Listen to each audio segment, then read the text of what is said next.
Morning વિદ્યાર્થી મિત્રો, લાસ્ટમાં તમે ભણી ગયા હતા પ્રવાહ આધારિત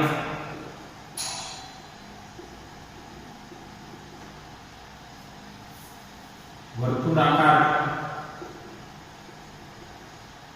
પ્રવાહ આધારિત વર્તુળાકાર પ્રવાહ ગાળાની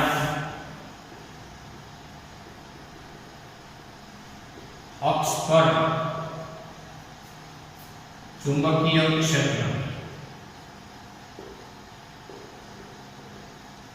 તો અહીંયા કેપિટલ R ત્રિજ્યાનો એક પ્રવાહ ગાળો વિચારો. આ છે કેપિટલ R ત્રિજ્યાનો પ્રવાહ ગાળો. પ્રવાહ ગાળો એટલે કે લૂપ અથવા તો બંધ ગાળો. અહીં પ્રવાહની દિશા બતાવો, સમઘડી કે વિષમઘડી તમે વિચારી શકો. ખાસ કરીને આ ત્રિજ્યાની આ રિંગ છે, કેપિટલ R ત્રિજ્યાની રિંગ છે, રિંગનું કેન્દ્ર O છે. આ છે રિંગ. આવી સુવાહક રિંગ છે, તમારે આમ જોવાનું છે. આવી સુવાહક રિંગ છે. અહીં જો આ સુવાહક રિંગનું સમતલ વિચારો ને, આ તમારા કેસમાં થયું x અક્ષ, આ થયો y અક્ષ અને આ થયો z અક્ષ. તો આ જે રિંગ છે ને એ આ સમતલમાં છે, અને આ સમતલમાં એટલે કે xy પર નહીં, xz પર નહીં, પણ yz સમતલમાં છે. એટલે પહેલો મુદ્દો, કેપિટલ R ત્રિજ્યાની પ્રવાહ આધારિત રિંગ લો. આ રિંગને yz સમતલમાં મૂકો. yz છે આ રિંગનું કેન્દ્ર O છે. આ કેન્દ્રથી x અંતરે p બિંદુએ ચુંબકીય ક્ષેત્ર મેળવવું છે. એટલે કે કેન્દ્રથી x અંતરે વિચારો, એટલે અહીંયા બિંદુ p તમારે આ પ્રવાહધારી રિંગને કારણે ચુંબકીય ક્ષેત્ર મેળવવું છે. તો હવે આ પ્રવાહધારિત રિંગ નો પ્રવાહ ખંડ આઈડીએલ ખંડથી સ્મોલ r જેટલા અંતરને કહેવાય small r. I dl ખંડથી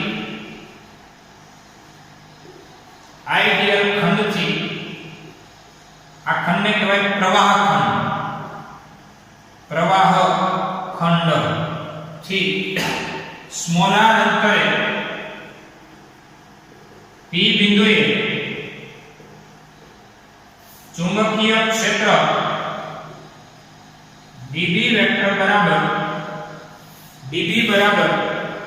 μ0 by 4 pi IDL cross r છેદમાં r બને. આ જે સમીકરણને અહીં કારણે લખો તો બાયોસાવર્ટનો નિયમ.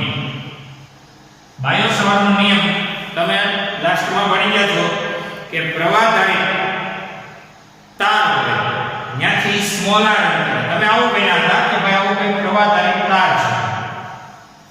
આ પ્રવાહધારી તારથી સ્મોલ r જેટલા અંતરે p બિંદુએ ચુંબકીય ક્ષેત્ર, આ પ્રવાહધારી છે પણ અહીંયા આપણે પ્રવાહ ખંડ લેતા હતા, યાદ કરો એ પ્રવાહ ખંડને કહેતા હતા આઈડીએલ. તો ચુંબકીય ક્ષેત્ર dB બરાબર તમે આવું ભણ્યા છો લાસ્ટમાં કે dB બરાબર μ0 by 4 pi IDL cross r ના છેદમાં r ઘન. આ છે બાયોસાવર્ટનો નિયમ. પ્રવાહધારી તારથી સ્મોલ r જેટલા અંતરે p બિંદુએ ચુંબકીય ક્ષેત્ર ખંડથી હોય તો dB અને સમગ્ર તારથી હોય તો b, તો બધા ખંડોનું શું થશે સંકલન. તો b db બરાબર mu0/4 pi I dl cross r ના છેદમાં r ઘન. એમાં આપણે એવું ભણ્યા હતા I dl ની દિશામાં પહેલી આંગળી જો જમણા હાથનો સ્પૂન r ની દિશામાં બીજી આંગળી એટલે r એટલે સ્થાન સદિશ r એટલે પહેલી આંગ બીજી આંગ અંગૂઠો જાય છે અંદર તરફ એટલે ચુંબકીય ક્ષેત્ર આ બિંદુએ હોય છે ત્યાં અંદર જતી દિશામાં એટલે કે ચોકડી. ચોકડીનો મતલબ થાય છે અંદર જતી દિશામાં એટલે આ બિંદુએ ચુંબકીય ક્ષેત્ર અંદર જતી દિશામાં ગણાય. કદાચ તમે આ બાજુ આગળ વિચારો તો પહેલો આંગળી પહેલા સદિશની દિશામાં બીજી બીજા સદિશની દિશામાં અંગૂઠો બહાર આવે છે. બહાર આવે તો આ બિંદુને હું p' કહું. p' બિંદુએ ચુંબકીય ક્ષેત્ર ધારાઓ ડોટ કારણ કે આઈડિયલ ની દિશામાં પહેલી આંગળી ચેક કરો પછી r ની દિશામાં બીજી આંગળી જો એટલે અંગૂઠો આવે બહારની દિશામાં એટલે ડોટ અંદરની દિશામાં હોય તો ક્રોસ. આ રીતે પ્રવાહ તારને લીધે ચુંબકીય ક્ષેત્ર તમે મેન્ટેન કર્યું તો એક વખત જોઈ લીધું હતું છતાં જરા રિકોલ કર્યું અને આ બાહ્ય સવર્ણના નિયમનું આ સૂત્ર તો ફરીથી એકવાર પ્રવાહકારી વર્તુળાકાર રિંગ છે જેનું સમતલ yz સમતલમાં છે કેન્દ્ર એને O છે રિંગની ત્રિજ્યા કેપિટલ R છે રિંગનું કેન્દ્ર O થી x અંતરે p બિંદુએ ચુંબકીય ક્ષેત્ર મેળવવું છે. તો આ રિંગનો નાનો ખંડ વિચારો ખંડને કહેવાય આઈડિયલ પ્રવાહ ખંડ. ત્યાંથી સ્મોલ r અંતરે ચુંબકીય ક્ષેત્ર db વેક્ટર બરાબર mu0/4 pi ideal cross r ના છેદમાં r ઘન. આ અહીંયા વેક્ટર હોય અહીં વેક્ટર અને અહીં વેક્ટર. હવે આનું માન કાઢો તો આઈડિયલ r સમીકરણ 1 પરથી ચલો જોતા જઈએ. હવે સમીકરણ 1 પરથી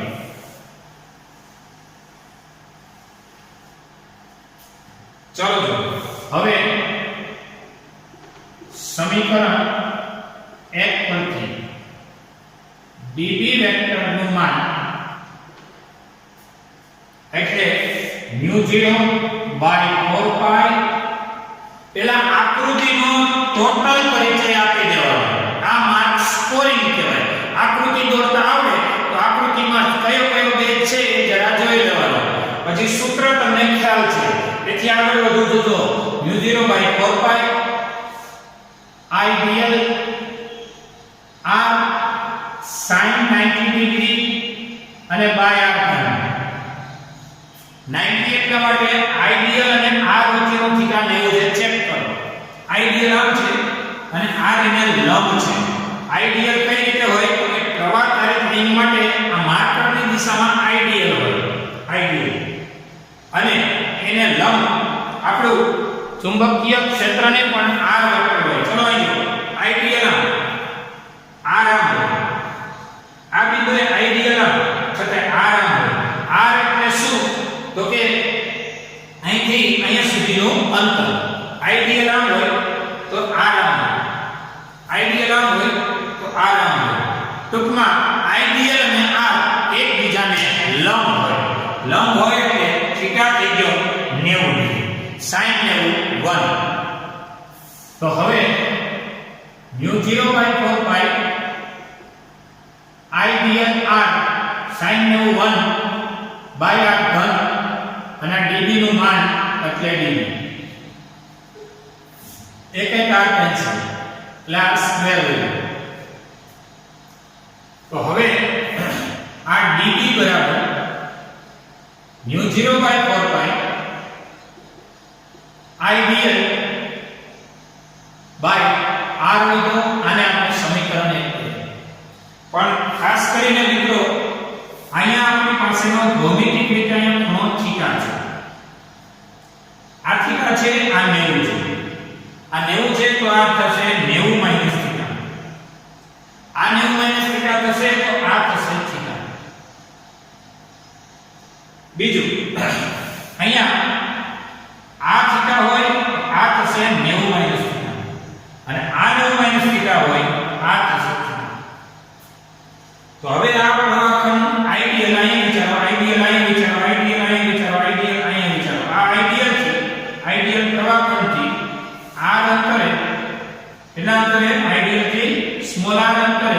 ચુંબકીય ક્ષેત્ર આ db વેક્ટર આમ છે. આ db વેક્ટરનો જેની હારે થીટા ખૂણો બન્યો એ ઘટક કહેવાય db cos થીટા. ન બન્યો એ ઘટક થયો db sin થીટા. સેમ એ જ વસ્તુમાં જેમ ઉપર ભૂમિતિ લાગુ પડે છે એમ નીચે લાગુ પડે. તો અહીંયા db હોય તો અહીંયા db વિચારી શકો. એમાંય db નો cos ઘટક એ x દિશા સાથે સંપાત થશે, જ્યારે db sin એ અહીંયા આવી જશે. આ db પોતે અહીંયા થીટા ભૂમિતિ પરથી અને બંને બાજુ સરખે સરખો ખૂણો બનાવે. જેમ અહીંયા થીટા હોય તો અહીંયા થીટા હોય, અહીંયા 90 છે તો અહીંયા 90 છે, અહીંયા 90 માઈનસ થીટા છે તો અહીંયા 90 માઈનસ થીટા છે. એ રીતે અહીંયા થીટા થશે.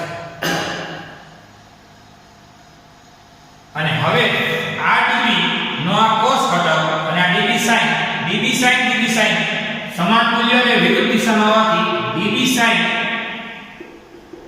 જેવા ઘટકો એકબીજાને નાબૂદ કરવું છે. db sin cancel. વૈધો db નો db cos ઘટક. તો હવે dbx બરાબર db cos થીટા. આ dbx કહેવાય x દિશાનો. db એટલે b એટલે ચુંબકીય ક્ષેત્ર. b નું નામ થાય ચુંબકીય ક્ષેત્ર અને db નું નામ થાય સૂક્ષ્મ ચુંબકીય ક્ષેત્ર.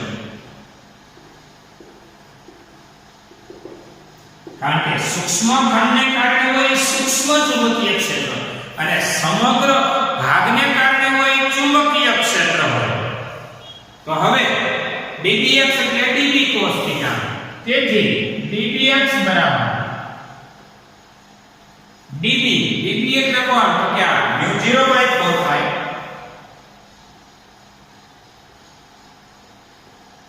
ideal by r. આ એક r ઉડી ગયો, r સ્ક્વેર છે અને cos થીટા એટલે પાસેની બાજુ ના છેદમાં કર્ણ cos થીટા છે. તેથી dbx બરાબર μ0/4π ideal by r સ્ક્વેર. ચલો પાસેની બાજુ આ થીટા છે, આ એની પાસેની બાજુ કહેવાય કેપિટલ R અને કાટખૂણાની સામેનો કર્ણ થાય સ્મોલ r એટલે કેપિટલ R ના છેદમાં સ્મોલ r. તેથી dbx બરાબર μ0/4π ideal મોટો R બાય r ઘન 2 ને 3 નંબર આપી દઉં. સમીકરણ 2 નું સંકલન લેવાનું. સંકલન એટલા માટે કે નાના ખંડને કારણે ચુંબકીય ક્ષેત્ર db હોય તો આવા ખંડો db આઈડિયલ સમગ્ર રિંગને કારણે p બિંદુએ ચુંબકીય ક્ષેત્ર શું થાય અને આપણો ટોપિક અહીં પૂરો થાય. આપણો ટોપિક એ છે કે ભાઈ p બિંદુએ ચુંબકીય ક્ષેત્ર મેળવવું છે અક્ષ પર. તો હવે સંકલનમાં db તો μ0 અચળ 4π અચળ પ્રવાહ I અચળ I જેટલો સ્થાયી પ્રવાહ વહે છે રિંગમાં. કેપિટલ R રિંગની ત્રિજ્યા અચળ સ્મોલ r એ રિંગની ધારથી બિંદુ P નું અંતર કહેવાય. જે પણ અચળ તો વધે છે dl નું ઇન્ટિગ્રેશન. કારણ કે dl થઈ અને સમગ્ર લૂપ પરનો સરવાળો જેને કહેવાશે L. તો dbx નું સંકલન થાય dx μ0/4π I r/r ઘન. હવે dl નું સંકલન થાય L અને L એટલે થાય 2π r. શા માટે મિત્રો dl નું સંકલન 2π r થયું?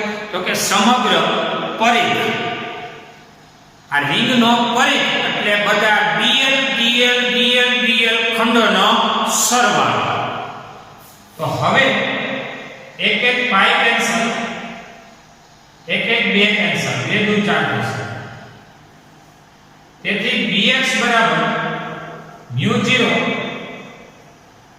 Capital I r square by 2r ઘન. હવે r ની જાણીતી ભૂમિતિ મૂકી દો તો μ0 I r square 2 small r શું છે ચેક કરો. સ્મોલ r એટલે અંડર રૂટ માં મોટો r square plus x square છે. ચેક કરો શું કામ. આ મોટો r અને x એના દ્વારા બને પાયથાગોરસનો પ્રમેય. અંડર રૂટ માં સ્મોલ r ની જગ્યાએ અંડર રૂટ માં મોટો r square plus x square છે અને ઓલ ઘન છે. તો હવે આ સમીકરણને અહીંયા લખું તો bx બરાબર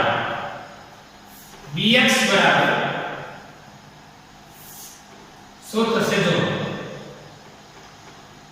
μ0 I r સ્ક્વેર ના છેદમાં 2 અહીંયા ઘાતનો ગુણાકાર થશે એટલે 3 ગુણ્યા 1/2 3/2 ઘાત એટલે કે મોટો r square plus x square all ની 3/2 ઘાત. આ તમારા કેસમાં સમીકરણ નંબર 3 છે અને બહુ જ કામનું સમીકરણ છે. μ0 I r સ્ક્વેર 2 મોટો r સ્ક્વેર x સ્ક્વેર બધાયની ડોટ ઘાત. અને જો એક વેક્ટર મૂકો તો અહીંયા I કેરેટ આવશે કારણ કે આ બધું bb કઈ દિશામાં સક્રિય છે x દિશામાં અને x દિશામાં એકમ સદિશ એટલે કયો આવે I કેરેટ આવે કારણ કે આ બે એકબીજાને શું કરીએ છે નાબૂદ કરે છે. અહીંયા વેક્ટર મૂકો તો અહીંયા શું આવી જાય I કેરેટ આવે. હવે સમીકરણ 3 પરથી રીંગના કેન્દ્ર આગળ ચુંબકીય ક્ષેત્ર મેળવવા x બરાબર 0 લેતા. એ કેમ ભાઈ? કારણ કે રીંગનું કેન્દ્ર હોય ને ત્યાં કોઈ x ન હોય કારણ કે રીંગના કેન્દ્રથી x અંતરે તો p બિંદુ છે. રીંગના કેન્દ્ર આગળ x કેવો હોય 0 હોય એટલે x બરાબર 0 લેતા. હવે dx બરાબર μ0 I r square by 2 r square plus 0 ની ડોટ ઘાત એટલે કે dx બરાબર μ0 I r સ્ક્વેર ના છેદમાં 2 આ બેનો ઘાતનો ગુણાકાર એટલે r ની 2 ગુણ્યા 3/2 નું 2 ઉડી ગયા 3 ઘાત. r square cancel, r square cancel, r ઘનમાંથી 1 r બાકી રહ્યું. તો ફાઇનલ એવો b મળ્યો μ0 I બાય 2r. તે કામનું સમીકરણ છે. પ્રવાહકારી વર્તુળાકાર રીંગના કેન્દ્રથી x અંતરે ચુંબકીય ક્ષેત્ર કોઈ પૂછે ને તો સમીકરણ નંબર 3 છે. પણ રીંગના કેન્દ્ર આગળ પૂછે ને તો μ0 I બાય 2r. આ એક આટા માટે લાગુ પડે છે. જો આ રીંગ n આટાની હોય તો આગળ ગુણ્યા n કરી દેવાનું. 5 આટા હોય તો 5 ગુણ્યા સમથિંગ, 10 આટા હોય તો 10 ગુણ્યા સમથિંગ એટલે μ0 I બાય 2r. આ સમીકરણ અતિ કામનું છે અને થિયરી પણ નોંધવા જેવી છે. તમે લોકો નિરાકરણની પ્રેક્ટિસ કરી શકો છો. જોઈએ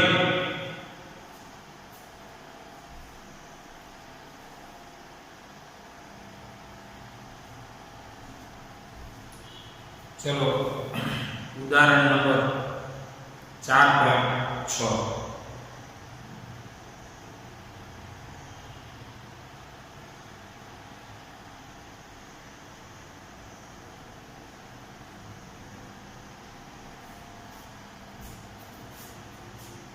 ઉદાહરણ 4.6 તમને લોકોને આકૃતિ આપેલી છે, આકૃતિ એ ચેક કરો. એમાં આવી કોઈ અર્ધવર્તુળાકાર પ્રવાહધારિત ભાગ બનાવેલો છે. અર્ધવર્તુળાકાર પ્રવાહધારિત ભાગ છે. 12 એમ્પીયરનો પ્રવાહધારિત સીધા તારને I બરાબર 12 એમ્પીયર, સ્મોલ r બરાબર 2 સેન્ટીમીટર. આ સ્મોલ r કહેવાય, આને સ્મોલ r કહેવાય, આ સ્મોલ r કહેવાય. અને આ થઈ ગયું એનું કેન્દ્ર, અર્ધવર્તુળનું કેન્દ્ર. સ્મોલ r બરાબર 2 સેન્ટીમીટરના અર્ધવર્તુળાકારમાં વાળ્યો છે. હવે ચાપના કેન્દ્ર પર ચુંબકીય ક્ષેત્ર B છે. આ પ્રવાહધારિત તારના કેન્દ્ર પર ચુંબકીય ક્ષેત્ર એટલે B છે. એમાંનો પહેલો પ્રશ્ન એમ કે છે સીધા વિભાગ વડે ઉદ્ભવતું ચુંબકીય ક્ષેત્ર ગણો. સીધા વિભાગ વડે ઉદ્ભવતું ચુંબકીય ક્ષેત્ર કેટલું? એટલે આપણને ખબર પડી ગઈ કે ભાઈ પ્રવાહધારિત તાર એને લીધે આ અંતરે ચુંબકીય ક્ષેત્ર મેળવવું હોય તો બાયો સાવરનો નિયમ થાય μ0/4π dB બરાબર IDL × R છેદમાં R3. તમે જે સૂત્ર યાદ કર્યું છે. તો સીધા વિભાગની વાત કરીએ તો આને સીધો વિભાગ કહેવાય. આટલો સીધો વિભાગ જો એક અહીંયા સીધો વિભાગ છે, આ વર્તુળાકાર વિભાગ કહેવાય. એટલે સીધા વિભાગને લીધે ઉદ્ભવતું ક્ષેત્ર મેળવવું હોય ને તો આને લીધે કહેવાય. આને લીધે મેળવવું હોય તો વાત એવી આવે કે dB વેક્ટર બરાબર બાયો સાવરના નિયમ, બાયો સાવર નિયમ પરથી dB બરાબર μ0/4π IDL × R ના છેદમાં R3. આ શું? એમાં I ની દિશાનો IDL છે. હવે આપણે લોકોએ એ વિચારવાનું છે કે ભાઈ R એટલે શું? તો કે સીધા વિભાગને કારણે તો પ્રવાહ જતો હોય એની દિશાનો R લેવો. સીધા વિભાગને લીધે ઉદ્ભવતું ચુંબકીય ક્ષેત્ર, પહેલો પ્રશ્ન એ છે. તો સીધા વિભાગને લીધે દરેક સીધો વિભાગ dl અને r સમાંતર થશે, કારણ કે અહીંયા IDL આમ થાય, r આમાં IDL આમ થાય, જો આમાં IDL આમ થાય અને r પણ આમ થાય.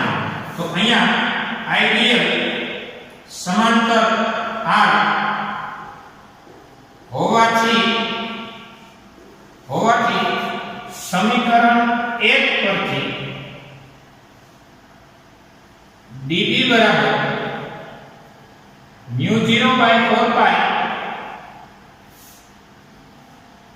IDL r sin 0 અને બાય r.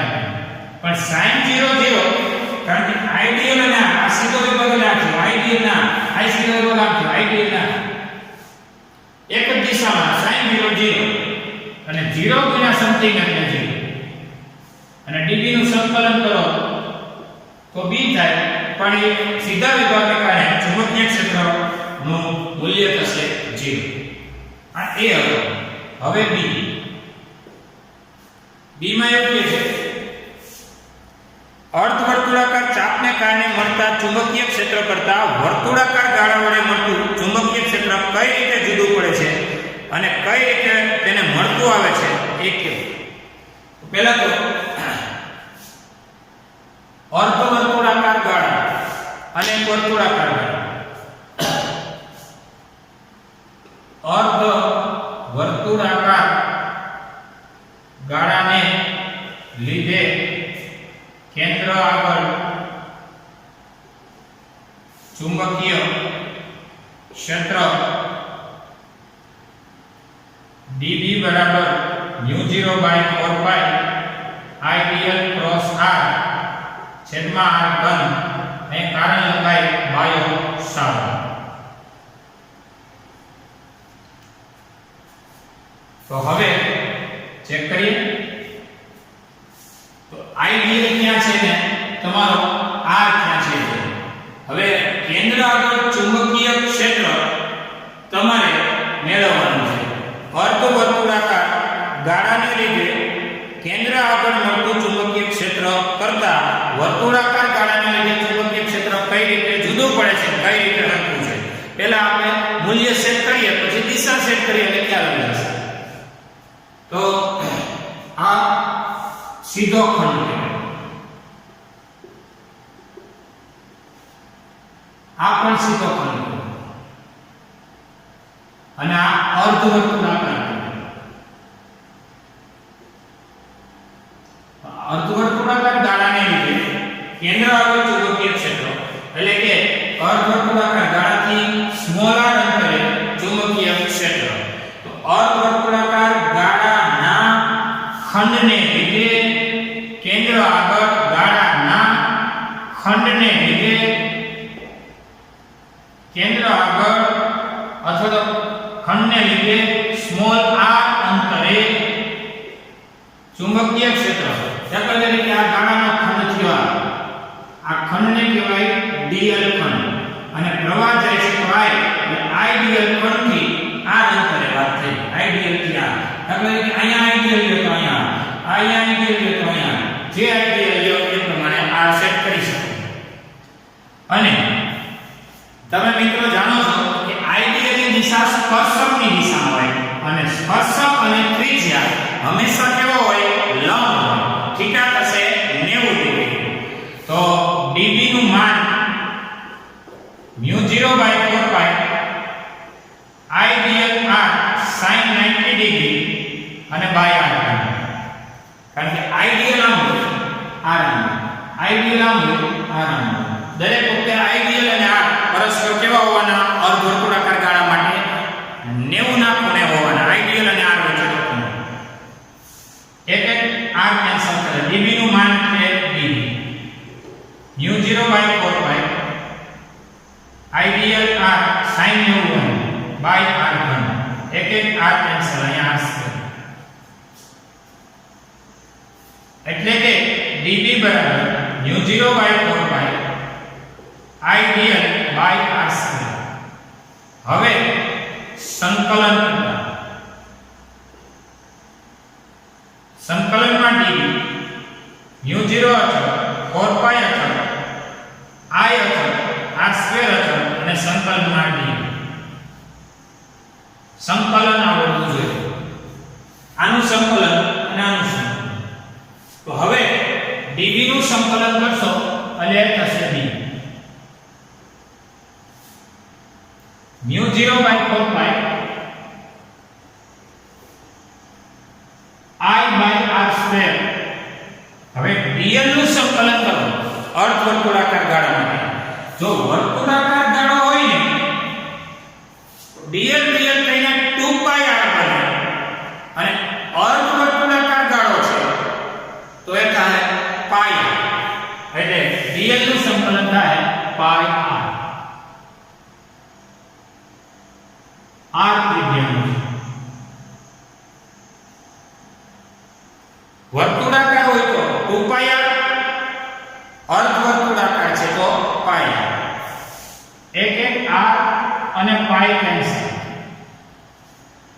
b બરાબર μ0 I/4r. μ0 એટલે 4π 10⁻⁻⁷. હવે પ્રવાહનું મૂલ્ય, પ્રવાહ 12 એમ્પિયર અને r છે 2 સેન્ટીમીટર એટલે 2 × 10⁻² મીટર એટલે 12 અને 2 સેન્ટીમીટર. I ની જગ્યાએ 12 અને સ્મોલ r એટલે 2 સેન્ટીમીટર ના અહીંયા મીટર. 4 કેન્સલ. તો હવે પાઈ એટલે 3.14. પાઈ નું મૂલ્ય 3.14 ગુણ્યા 12 એને છેદમાં 2. એટલે થશે 18.84 18.84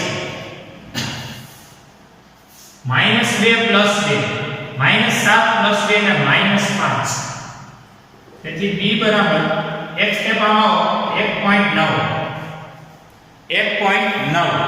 અને x સ્ટેપ આમ આવ્યા એટલે 1 ઘાતનો વધારો એટલે 10 ની જગ્યાએ -4 ઘાત b નો એકમ થાય છે આ તમારી ગણતરી જે પાઠ્યપુસ્તકમાં સીધો 1.9 10 ની -4 આપેલું છે ત્યાં તમે ગણતરીથી સંકલનથી સમજી શકશો હવે એવું કીધું છે કે આ અર્ધવર્તુળાકાર ગાળા કરતા વર્તુળાકાર ગાળાને કારણે હોય તો શું થાય હવે જો આ બી પ્રશ્નમાં આગળ વધી છે એ તમે જોઈ લીધું આમાં કઈ છે નહીં μ0 સોરી આઈડિયલ અને આ એક દિશામાં અને આઈડિયલ આ sin 0 લીધું વાત પૂરી થઈ ગઈ તમે એ સેક્શન નોંધી લીધું એ નોંધાઈ જાય પછી બી ઉપર ફરીથી એકવાર નજર કરીએ આ એ જરા જોઈ લો એમાં કઈ છે નહીં અહીંયા સુધીનો એ બી ઉપર ધ્યાન આપો બી માં મેં અર્ધવર્તુળાકાર ગાળાને લીધે આટલું મેળવ્યું હવે વર્તુળાકાર ગાળાને લીધે મેળવીએ તો શું થાય એ આપણે સાબિત કરીને બેઠા છીએ હવે આ બી માં વર્તુળાકાર ગાળાને લીધે આ બી માં જો વર્તુળાકાર અહીંયા અત્યાર સુધી અર્ધવર્તુળાકાર હતો હવે વર્તુળાકાર ગાળાના લીધે કેન્દ્ર આગળ ચુંબકીય ક્ષેત્ર યાદ કરો B બરાબર μ0 I/2r જે હમણાં જ સાબિત થયો છે આ ના લેક્ચરમાં પાછો સાબિત થયો છે પ્રવાહદાયક વર્તુળાકાર ગાળાને લીધે કેન્દ્ર આગળ ચુંબકીય ક્ષેત્ર μ0 I/2r તમે જે લાસ્ટમાં સાબિત કર્યો એ જ તો જો અહીંયા તમારી પાસે μ0 I/2r છે ત્યાં તમારી પાસે μ0 I/4r એટલે તમે હવે આનું કેલ્ક્યુલેશન કરો તો 4/10⁻⁷ પ્રવાહ બહાર નીકળે સ્મોલ r તમારી પાસે 2 એટલે આ 2 * 4 થઈ ગયો કેન્સલ પાઈ નું મૂલ્ય પાઈ એટલે 3.14 ગુણ્યા 12 એટલે થશે 37.68 એની સામે -2 + 2 થઈ જાય -5 થાય એટલે 3.8 આનો રાઉન્ડ અપ થતા સાતનો આંકડો 3.8 અને 1 ઘાતનો વધારો એટલે 10 ની -4 થશે આવે તમે કયો હું તો કહેવાનું કે અર્ધવર્તુળાકારને લીધે મળતું તો ને ના કરતા વર્તુળને લીધે મળ્યું ને એ કેવું થાય છે બમણું થાય છે એટલે ફાઇનલી તમારે કઈ હકાય ફાઇનલી કે અર્ધવર્તુળાકાર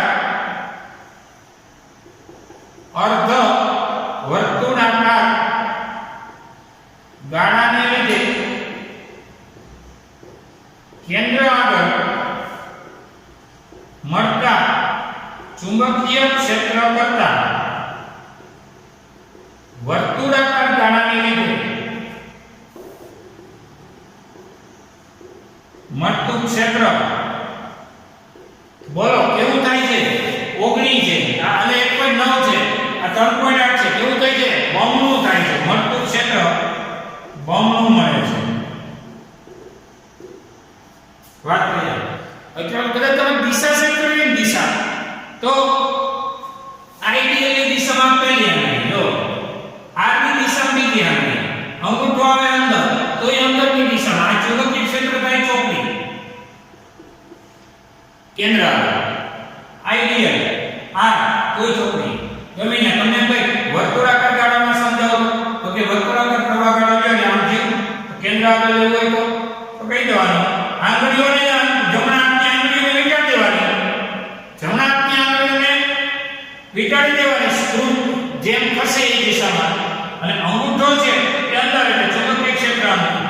એટલે વર્તુળાકારને કારણે ચુંબકીય ક્ષેત્ર અંદર અને અર્ધવર્તુળાકાર વર્તુળને કારણે અંદર અને અર્ધવર્તુળને કારણે પણ ચુંબકીય ક્ષેત્રની દિશા અંદર રહે એ તો પ્રોબ્લેમ નથી. હા, મૂલ્યમાં ફેર પડે બસ એને કીધું કે મૂલ્ય કેવું થાય આપણે જવાબ આપી દીધો છે.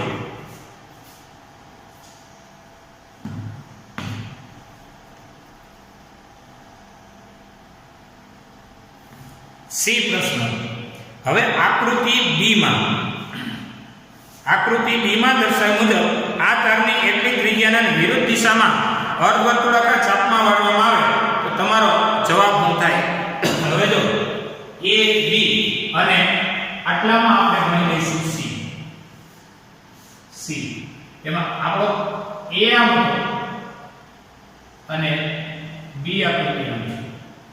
આમાં પ્રવાહ બે છે, બી માં પ્રવાહ નીચે છે. આવી આકૃતિ છે. પ્રવાહની દિશા ખાસ જોજો. હાલો અહીંયા કેન્દ્ર અવલંબન થાય અને અહીંયા કેન્દ્ર અવલંબન થાય. તમારે કોઈ નથી પૂછવાનું, તમારે એટલું જોવાનું છે કે જે દિશામાં પ્રવાહ જતો હોય પ્રવાહ ત્યાં તમારે અંગૂઠો રાખતા આંગળીઓ જોવાનું છે. આમાં પ્રવાહ અંગૂઠો આમ રાખો, અહીંયા આંગળીઓ અંદર જાય, અહીંયા જાય છે ચોકડી. જ્યારે અહીંયા અંગૂઠો રાખો આંગળીઓ બહાર આવે એટલે પહેલા કરતા આમાં પ્રવાહ ચુંબકીય ક્ષેત્રની દિશા વિરુદ્ધ દિશામાં જો આમાં આંગળીઓ વિટાવો. ટૂંકમાં તમારે છે ને અહીંયા જે મળે છે એમાં અંગૂઠો અંદર જાય છે એટલે ચોકડી, અને આમાં જો અંગૂઠો આમ રાખો આંગળીઓ બહાર આવે છે. તમને એમ થાય કે ક્યારે અંગૂઠો ક્યારે આંગળી ખબર નથી પડતી, તો એક કામ કરો, કોઈ એક ફિક્સ કરી દો કે ભાઈ આ છે ને એ એક સમતલમાં હોય છે.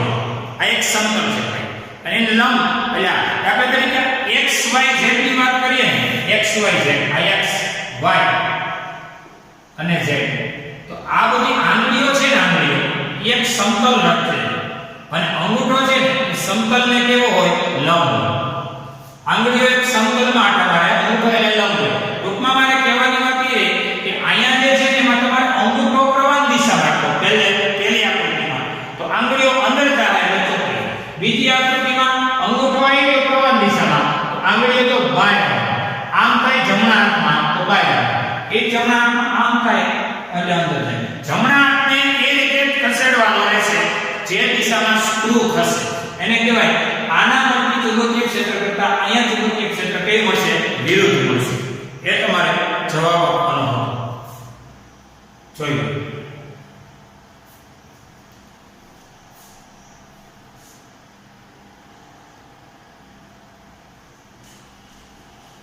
ચલો ઉદાહરણ નંબર 7.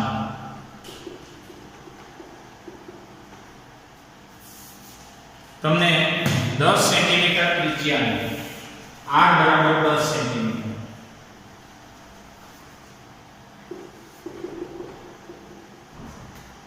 પાસ પાસે વીટાળેલા 100 આટાને કહેવાય n.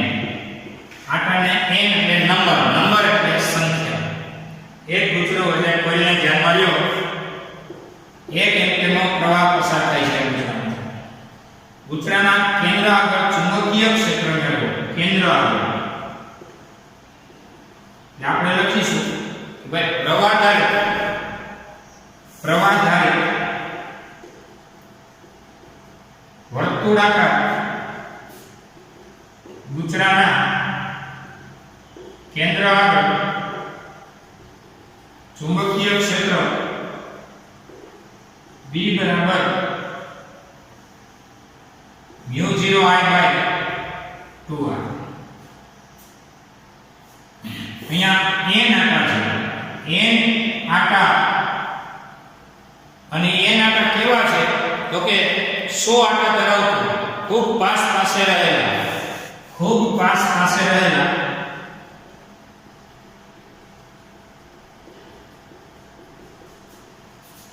n આટા ધરાવતા પ્રવાહધારી વર્તુળાકાર ગુચરાના કેન્દ્ર આગળ ચુંબકીય ક્ષેત્ર μ0 I બાય 2r સાચો પણ કેટલા ગણો થશે n ગણો થશે n μ0 I બાય 2 ઓલો μ0 I બાય 2r આ n μ0 I બાય 2r હવે જાણીતું મૂલ્ય મૂકો કે હવે સમીકરણ 1 પરથી b બરાબર n એટલે 100 μ0 એટલે 4 પાઈ 10 raised to minus 7 આ μ0 નું મૂલ્ય 4 પાઈ 10 raised to minus 7 આ એટલે પ્રવાહ 1 એમ્પિયર છેદમાં 2r સ્મોલ r એટલે 10 સેન્ટીમીટર સેન્ટીમીટર ના મીટર તો 10 થી minus 2 સેન્ટીમીટર છે એના એને મીટર કહીએ d ડેશ બરાબર હવે જો આ 10 ની એકતા છે 4 ગુણ્યા 3.14 ભાગ્યા 2 એટલે બધું થઈ 6.28 ટૂંકમાં 2 દુ 4 એટલે આના ડબલ વાત નહીં ઘાટની તો આ 10 થી 2 ભાગ અહીંયા 7 એક ઉપર જાય તો -1 -2 ઉપર જાય તો +2 2 ને 2 4 4 માંથી 8 જાય તો -4 એટલે b' બરાબર 6.28 10 થી -4 રહેશે આ તમારો જવાબ છે જોઈએ